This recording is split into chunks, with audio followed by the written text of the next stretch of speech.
So things just got real. Canelo just showed us, gave us some insight on why this is still a 50-50 fight between him and Terence Crawford, because he was asked how good his previous opponents were, the ones that beat him: Laura, Bivol, Triple G, and Floyd Money Mayweather. And Canelo's answer revealed to us that he is an extremely realistic pugilist. He's very respectful of the game.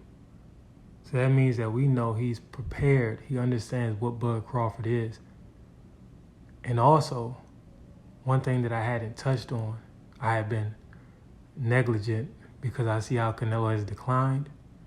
But at the end of the day, when we just look at this list, Canelo's experience level is far above Bud Crawford's at the professional level.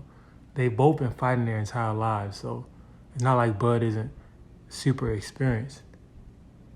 But when we talk about top level opposition, Canelo has fought some of the greatest fighters of his era and one of the greatest fighters of all time.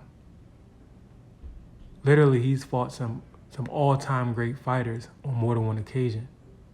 Terence Crawford has never fought an all-time great fighter. That's just the truth.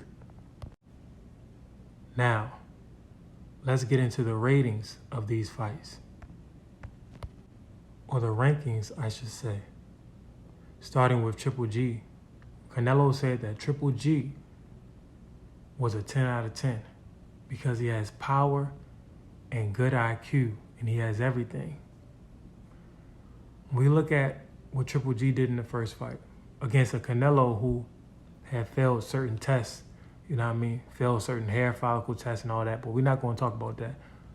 What did Triple G do well against Canelo that really gave him problems? And this is how we're going to go through and dissect these opponents and see if Bud Crawford can do some of those same things.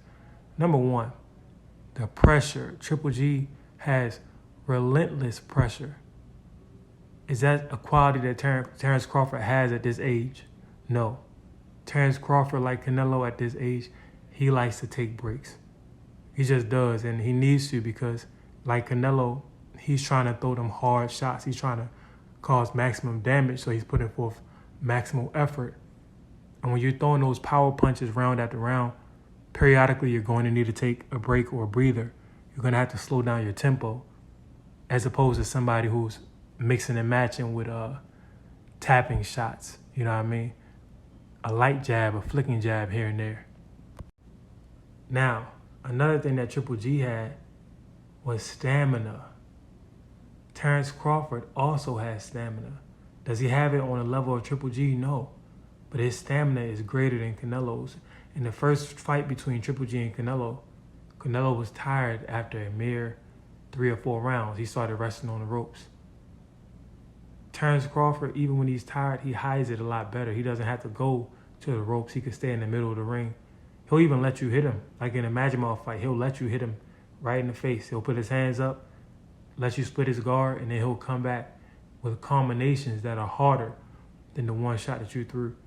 And that reminds me, if Canelo wants to be successful against Terence Crawford, he's going to need combination punching.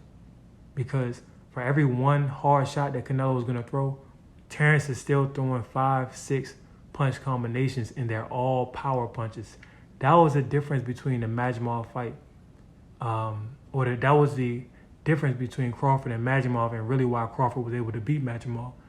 Majimov was throwing pot shots, straight rights, one shot at a time, and Crawford would come back with 3, 4, and sometimes 5 and 6, and they were all hard, especially to the body. Now, Triple G had that relentless pressure. Crawford doesn't have that. Triple G had crazy stamina. Crawford has some of that, even at this age, and he has more of that than Canelo. Another thing Triple G had that Crawford can utilize, we've seen him change up his jab tactics like in the Errol Spence fight. Crawford and Bomac, they can cook up a strategy where Crawford is jabbing all night. But Triple G's constant jab frustrated Canelo because Canelo likes to time the jab, but timing the jab isn't something that he could just do over and over like Floyd. He likes to wait, get a good shot, get a good jab, And he has to be more patient when he's timing the jab because he has shorter arms. He's usually the shorter fighter in there. A guy like Floyd and Bud, they could time the jab all night. They don't have to be as patient because their arms are very long. So most of the time they're in range anyway. The shorter fighter has to be at a certain distance just for the counter to work. The rangier fighter could be further back and still counter the jab in the same way. But Crawford can utilize a constant jab Canelo all night, to the head, to the body, just like Triple G. And that was an aspect of Triple G's game that frustrated Canelo. Canelo gave Triple G his respect and said Triple G is a 10 out of 10. Another thing that Crawford should look out for, they should have full random testing, blood and urine, throughout the entire camp, throughout the entire process. Because we saw what happened with the first Triple G and Canelo fight. We saw what happened with the test results. Now, last but not least, the punch resistance. Triple G's punch resistance is all time. He's up there with like Marvin Hagler. But I give Marvin Hagler an even greater, a little bit of an edge than Triple G, because Hagler, we never really seen him hurt to the body. Even though all fighters get hurt, Hagler hit it even better than Triple G. When we talk about anything upstairs, to the chin, the temple, Triple G, Hagler, guys like that, it's like you can't even wobble them. It's crazy. You'd be lucky if you buckle one of their legs. Does Terence Crawford have that type of a chin? No. Of course, the Gamboa fight. But ever since the Gamboa fight, we've never really seen Bud buzzed. So Terence still does have a great chin. Does he have as good of a chin as Canelo?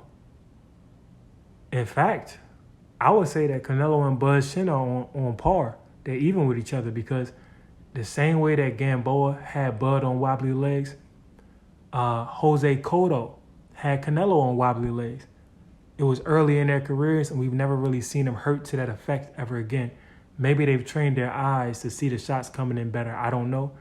Maybe they've done more neck exercises. Maybe they're just tougher, more experienced, more relaxed when they're taking a shot. But we've only ever seen both of these guys wobble once. But does Terence Crawford have the chin of a Triple G? No, neither does Canelo. The next all-time great fighter that I would like to talk about his skill set and what he did that worked against Canelo is